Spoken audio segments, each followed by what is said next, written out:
हाँ तो दोस्तों, स्वागत है आपका फिर से एक बार एयरमैन क्लासेस में। मैं अश्विन यादव। तो हम लोगों ने पिछले चैप्टर में डिफरेंशियल इक्वेशंस के क्वेश्चंस किए थे, कॉन्सेप्ट जाने थे, ट्रिक से क्वेश्चन को सॉल्व किया था और जो इम्पोर्टेंट क्वेश्चंस थे, प्रीवियस ईयर क्वेश्चंस थे, हमने उसको सॉल्व कराया था। ठीक है, तो अगला जो हमारा चैप्टर है वो 2 डायमेंशन वाला है, जिसमें पहला चैप्टर हमारा कोऑर्डिनेट्स। ठीक है, निर्देशांक ज्यामिति।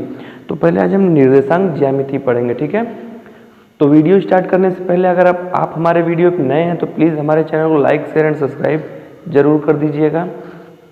तो आइए हम निर्देशांक ज्यामिति मतलब कोऑर्डिनेट के बारे में बात करते हैं। ठीक है, तो कोऑर्डिनेट के बारे में बात करते हैं। तो कोऑर्डिनेट होता क्या है? ठीक है, कोऑर्डिनेट मतलब देखिए, समझिए, कोऑर्डिनेट मतलब क्या होता है?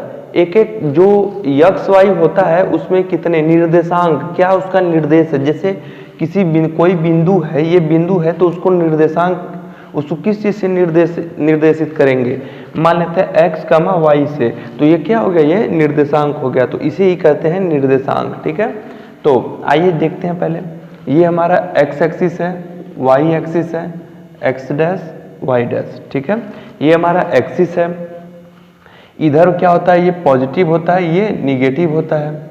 ठीक है, और इधर निगेटिव होता है, इधर पॉजिटिव और इधर क्या होता है? निगेटिव होता है।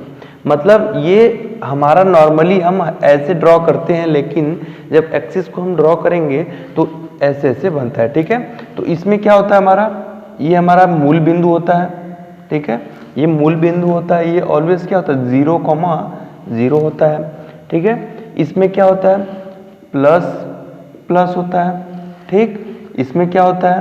माइनस प्लस होता है। ठीक, इसमें क्या होता है? माइनस कॉमा माइनस होता है। इसमें क्या होता है? Plus comma minus. ठीक है, तो इसे हम क्या कहते हैं? इसको हम प्रथम पाद कहते हैं, प्रथम पाद, और इसे कहते हैं द्वितीय पाद, इसे कहते हैं तृतीय पाद, इसे कहते हैं चतुर्थ पाद। ठीक है, तो ये हमारा निर्देशांक ज्यामिति का एक इम्पॉर्टेंट हिस्सा है जो अपना एक अलग रोल अदा करता है। ठीक है, तो इतना तो हम नॉर्मली आप लोग सभी लोग जानते होंगे। ठीक है, तो हम डायरेक्टली आते हैं। अब क्या, किस पे बात करते हैं? अगर अब डायरेक्टली हम बात करेंगे, इसमें जो फॉर्मूलाज होते हैं, ठीक है, उनके बीच की दूरी और उनको कैसे सॉल्व किया जाता है। ठीक है, तो पहले उनके बीच की दूरी जानने से पहले हम क्या करेंगे? कार्तीय तल के बारे में जानेंगे, कार्टेशियन मेथड। ठीक है, जो कि बहुत ही इंपॉर्टेंट होता है, कार्टेशियन मेथड, उसके बारे में हम जानेंगे दोस्तों। ठीक है, तो इसमें आप जान ही गए कि हमारा ये जो होता है, इसका मूल बिंदु क्या होता है? इसे मूल बिंदु कहते हैं। मूल बिंदु जो होता है हमारा, मूल बिंदु वो क्या होता है? 0,0 होता है। ठीक है दोस्तों, 0,0 होता है। अगर पूछ दे x अक्ष से, x अक्ष पर स्थित किसी बिंदु का y नियामक क्या होगा? ठीक है, नियामक क्या होगा? ठीक है, नियामक क्या होगा? अगर आपका पूछ देता है x अक्ष पर स्थित कोई बिंदु, ठीक है, मान लेते हैं अगर x अक्ष पे कोई बिंदु क्या है? A स्थित है, तो y अंक का नियामक क्या होगा? 0 होगा। ठीक है, अगर y अक्ष पे नियामक पूछता है, y अक्ष पे स्थित किसी बिंदु का नियामक क्या होगा? तो यहाँ पे क्या होगा? ये तो हो जाएगा y। अगर ये b मान लेते हैं हम, तो ठीक है, अगर ये b मानते हैं ये डिस्टेंस, तो कितना हो गया? ये b हो जाएगा। और ये 0,0 है, तो इसका नियामक क्या होगा? 0। तो साफ साफ समझने का मतलब क्या है? अगर x अक्ष पे स्थित हो, ठीक है, अगर x अक्ष पे स्थित हो, x अक्ष पर स्थित हो, ठीक है, तो ये क्या होता है? y इक्वल टू 0 हो जाता है। अगर ये y अक्ष पर स्थित हो, y अक्ष पर हो, तो ये x इक्वल टू 0 हो जाता है। ठीक है, ये पेपर में डायरेक्टली ये पूछ देता है कि x अक्ष पे स्थित है तो y का नियामक क्या होगा? ठीक है, और y अक्ष पे स्थित है तो x अक्ष का नियामक क्या होगा? ठीक है, तो अब हम बात करेंगे ध्रुवी तथा कार्तीय नियामक में संबंध, जो कि सबसे इंपॉर्टेंट है। इसको जानना हमारे लिए बहुत ही आवश्यक है, क्योंकि एक बार पेपर में एसएसआर वाले में पूछा था ये क्वेश्चन अभी पिछले साल में। ठीक है, तो आइए जानते हैं पहले हमारा जो टॉपिक है वो क्या है, ध्रुवी तथा कार्तीय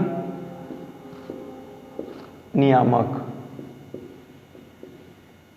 ठीक, ध्रुवीय तथा कार्तीय नियामक। ठीक है, ध्रुवीय जो होता है, आइए पहले इसका फिगर देखते हैं। ठीक है, X Y, X dash Y dash. ठीक है, तो जो ध्रुवीय होता है हमारा, ये कोई एक पॉइंट होता है। ठीक है, ये कोई हमारा पॉइंट होता है जहां पे ये थीटा, सॉरी, ये एक पॉइंट होता है और ये ऐसे होता है। ठीक है, जो कि थीटा एंगल पर, किस पे, थीटा एंगल पे मुड़ा होता है, झुका होता है। ठीक है, और ये बिंदु क्या है हमारा, ये बिंदु क्या हो जाएगा, पी एक्स कॉमा वाई। क्यों, क्योंकि ये देखिए हमारा यहाँ से यहाँ तक क्या है, एक्स है। ठीक है, ये पॉइंट यहाँ से यहाँ तक एक्स है। अगर इसको ड्रा करते हैं तो ये हमारा क्या पॉइंट है, यहाँ से हमारा जो पॉइंट है वो क्या है, वाई है। ठीक है, तो इसलिए ये जो पॉइंट होगा ये क्या होगा, पी एक्स कॉमा वाई। अगर ये किसी थीटा एंगल पे घुमा हुआ है, ठीक है, और ये x हो गया, ये x हो गया और ये क्या हो गया, y हो गया, तो अब ये क्या होगा, हमारा r होगा, उनका जो होगा कोण, कोण जो होगा r मतलब क्या होता है हमारा, इसमें r हमें फाइंड करना होगा। तो इसका जो फॉर्मूला होता है मैं आपको बताता हूँ। ठीक है, तो ये दूरी हमें, r मतलब दूरी। ठीक है, तो यहाँ से यहाँ तक इसकी दूरी क्या होगी। ठीक है, तो दूरी हमें फाइंड करना होगा, तो उसके लिए क्या करना होता है। ठीक है, ये होता है x equal to R cos theta, और ये होता है y equal to R sine theta. ठीक है, R sine theta, x equal to R cos theta. ठीक है, x इक्वल टू क्या है हमारा, आर कॉस थीटा। ठीक है, और y इक्वल टू क्या है, आर साइन थीटा। ठीक है दोस्तों, अब इतना आप तो जानते ही होंगे कि अगर कोई कोण होता है, कोण की तरफ अगर झुका होता, कोण जिस तरफ होता है उधर हम कॉस थीटा लेते हैं, और कोण जिधर नहीं झुका होता है, जिधर कोण नहीं होता है उधर क्या लेते हैं, साइन थीटा लेते हैं। ठीक है, तो हमारा जो x है, x के तरफ ही हमारा कोण है, तो इसलिए हमने r cos थीटा लिया है, और इधर हमारा थीटा नहीं है तो इसलिए हमने y इक्वल टू और r cos थीटा लिया है। ठीक है दोस्तों, तो ये हमारा इंपॉर्टेंट फार्मूला है किसी चीज, मतलब x y का वैल्यू निकालने के लिए। ठीक है, कि पॉइंट निकालने के लिए, हमें बिंदु पता करने के लिए x और y है, तो r और थीटा दिया होगा तो हम उससे फाइंड कर सकते हैं x और y का वैल्यू। ठीक है, अब दूरी की बात कर लेते हैं, इसमें r क्या है, तो r कैसे फाइंड करेंगे, r के लिए हमारा जो फॉर्मूला होता है वो होता है r equal to under root X square plus Y square. ठीक है, r इक्वल टू एक under root X square plus Y square. ठीक है दोस्तों, इतना हमें याद कर लेना होगा, ये बहुत ही इंपॉर्टेंट होता है, r equal to under root X square plus Y square. ये मैं आपको रूल बताऊंगा कि ये कैसे हुआ है। ठीक है, दो बिंदुओं के बीच की दूरी वाले फॉर्मूला से निकाला गया है। ठीक है दोस्तों, तो अब आगे देखते हैं, ये तो हमें पता चल गया, x और y का वैल्यू पता करने के लिए ऐसे कर लेंगे। अगर यही पूछ देगा कि अब हमें थीटा कैसे पता चलेगा, अगर हमें x y पता है, थीटा फाइंड करना है, तो थीटा कैसे निकालेंगे, तो आइए उसको देखते हैं। अगर हम कर दें y अपॉन एक्स, ठीक है, दूसरे वाले को पहले वाले से भाग देते हैं। ठीक है, तो क्या निकल जाएगा, दूसरे वाले को पहले वाले से भाग दे देंगे, तो y upon X equal to, ये क्या हो जाएगा, आर आर से कैंसिल हो जाएगा, sine theta upon cos theta हो जाएगा। ठीक है, y upon X equal to sine theta upon cos theta हो जाएगा। तो अब ये टेन थीटा हो गया, तो इसको क्या लिख सकते हैं, theta equal tan inverse y by x, theta equal tan inverse y by x. ठीक है दोस्तों, तो ये हमारा कार्टेशियन और पोलर वाला फॉर्म होता है कि हम कैसे भी कुछ क्वेश्चंस को ध्रुवी तथा कार्तीय नियम में बदल सकते हैं। ठीक है, अगर ध्रुवी नियम में दिया होगा, अगर आपको थीटा और r का वैल्यू दिया होगा तो हम उससे x y का वैल्यू निकाल सकते हैं। अगर x और y का वैल्यू दिया होगा तो हम उससे थीटा का वैल्यू निकाल सकते हैं। ठीक है, तो ये हमारा होता है ध्रुवी तथा कार्तीय नियमांक, जिसे इंग्लिश में कहते हैं relation between Cartesian and polar coordinates. ठीक है दोस्तों, तो अब हम इसमें मैंने बताया कि r equal to under root X square plus Y square है, तो ये कहाँ से आया। ठीक है, तो जो मैं अगला रूल बताऊंगा उसमें ही उस रूल के हिसाब से ये आता है हमारा। ठीक है, तो ये आप लोग नोट डाउन कर लीजिएगा, बहुत ही इंपॉर्टेंट है कि ध्रुवीय तथा कार्तीय नियमक कैसे ज्ञात किया जाता है, क्योंकि पेपर में ये हमेशा पूछता है। ठीक है दोस्तों,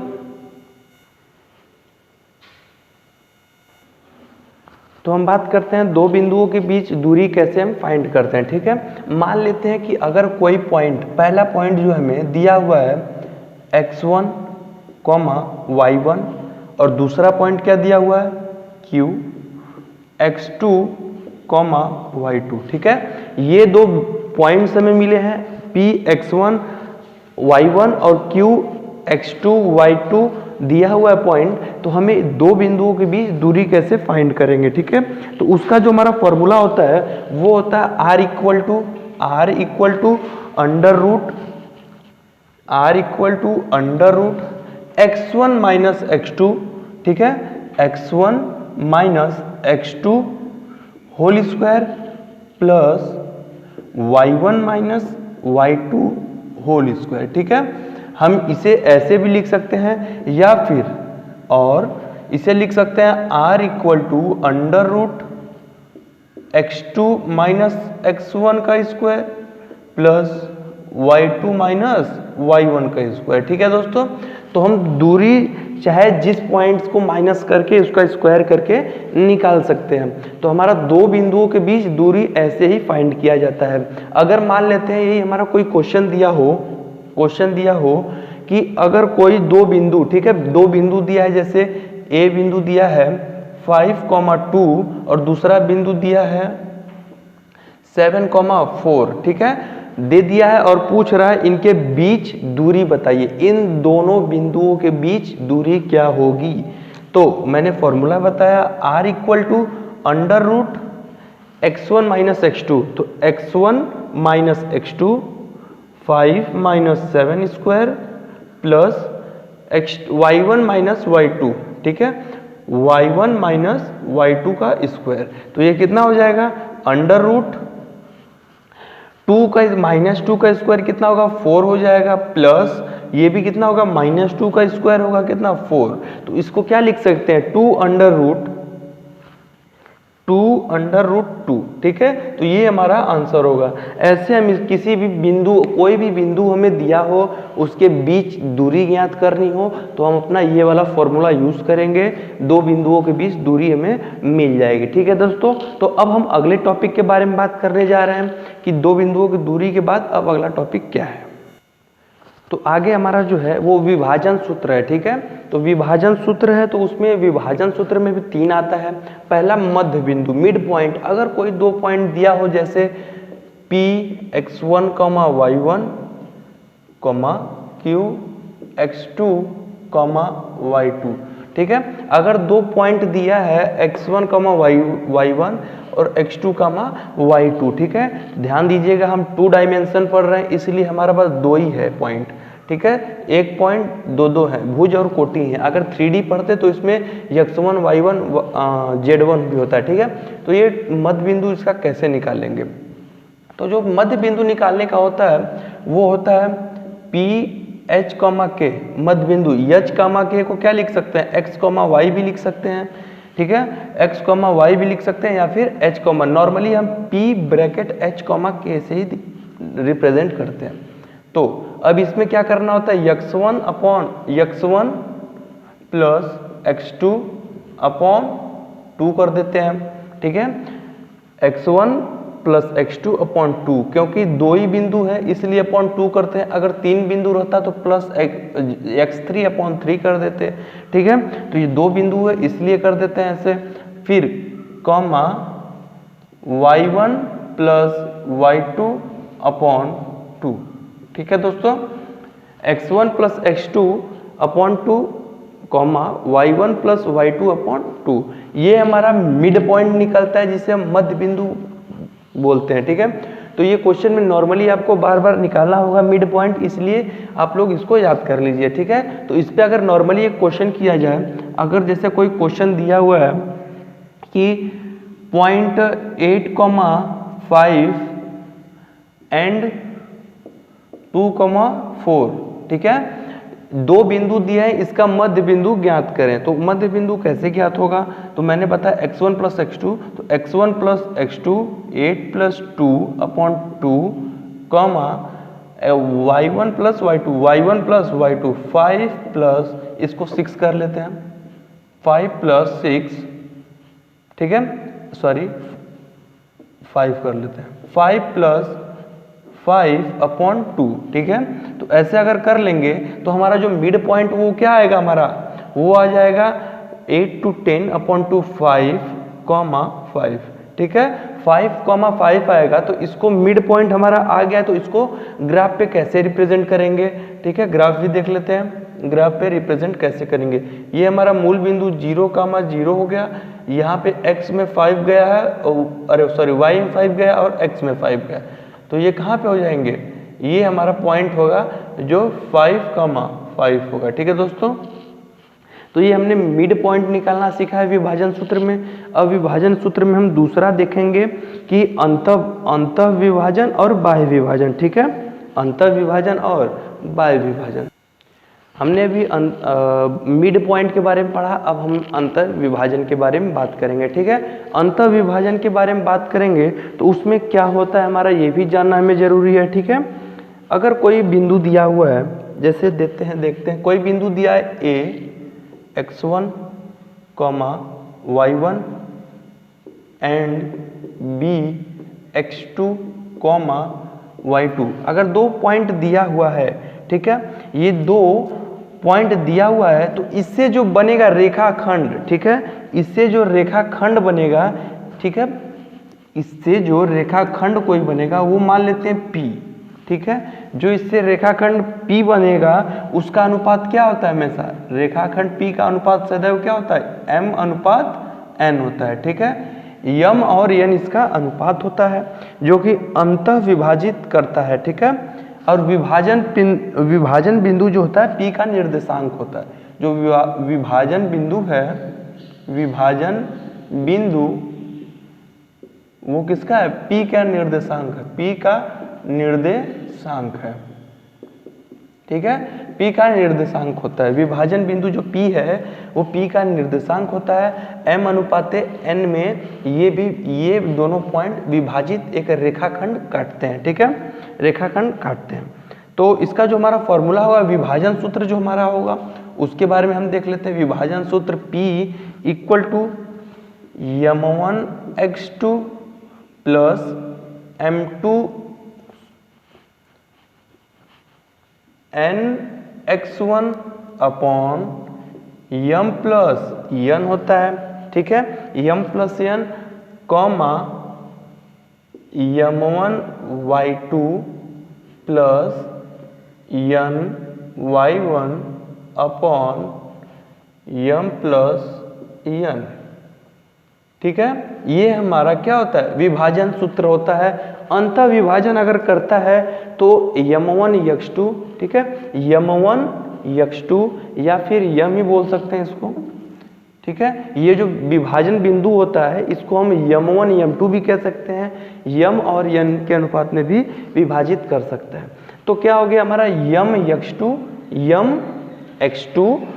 nx1 upon m plus n comma my2 plus ny1 upon m plus n, ठीक है। ये विभाजन सूत्र हो गया। तो अगर मान लेते हैं कोई इस पे क्वेश्चन कर लेते हैं कि वो क्वेश्चन कैसे सॉल्व होगा, ठीक है। तो क्वेश्चन सॉल्व कैसे होगा, मान लेते हैं कोई क्वेश्चन अगर दिया हुआ है, इसको मिटा देते हैं, आप लोग इसको नोट कर लीजिएगा, ठीक है।